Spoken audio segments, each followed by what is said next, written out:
Assalamualaikum warahmatullahi wabarakatuh. Pada kesempatan kali ini saya akan mempresentasikan agenda kedua pelatihan dasar CPNS 2021 dengan materi akuntabilitas dan nasionalisme.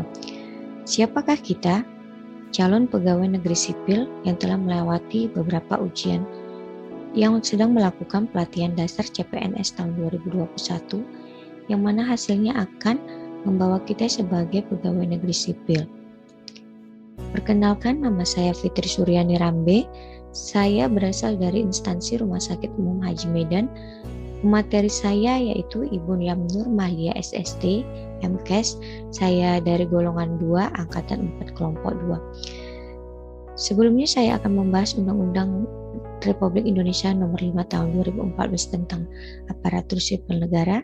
Pada pasal 10 terdapat fungsi ASN, pasal 11 tugas kita sebagai ASN, dan pasal 12 peran kita sebagai ASN. Saya akan memaparkan mind mapping daripada akuntabilitas. Yang pertama adalah berdasarkan konsep, yang mana berdasarkan aspek akuntabilitas. Yang pertama, hubungan.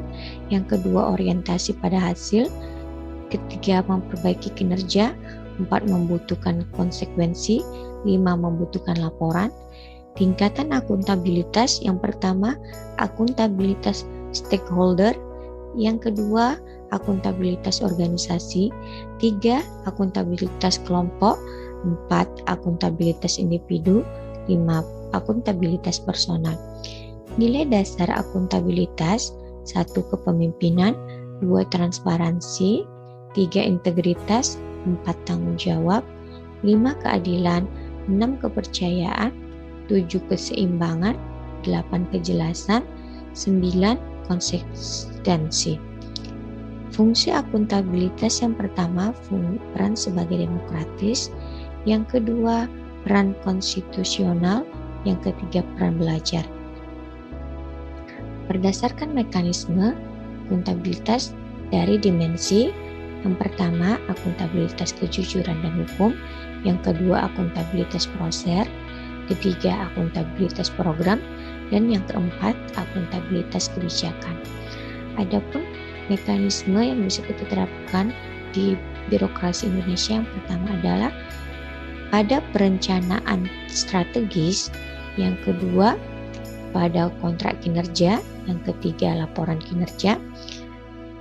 Pada framework-nya kita tentukan: yang pertama, tentukan tujuan dan tanggung jawab, yang kedua, rencanakan apa yang dilakukan untuk mencapai suatu tujuan, yang ketiga, lakukan implementasi, yang keempat, berikan laporan, dan yang kelima, evaluasi dan lakukan perbaikan.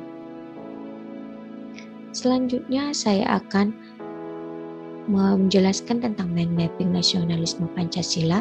Sila pertama, ketuhanan yang Maha Esa. Sila kedua, kemanusiaan yang adil dan beradab. Sila ketiga, persatuan Indonesia. Sila keempat, kerakyatan yang dipimpin oleh hikmat kebijaksanaan dalam permusyawaratan perwakilan. Sila kelima, keadilan sosial bagi seluruh rakyat Indonesia.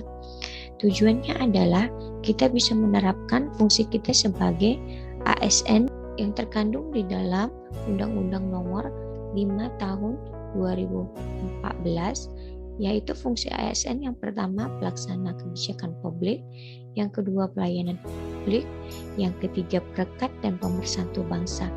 Sekianlah presentasi yang bisa saya sampaikan. Atas perhatiannya saya ucapkan terima kasih. Salam dari kami para tenaga kesehatan yang berada di garda terdepan pada saat COVID tersebut. Tetaplah patuhi protokol kesehatan, karena bagi kami kepedulian Anda berawal dari diri sendiri.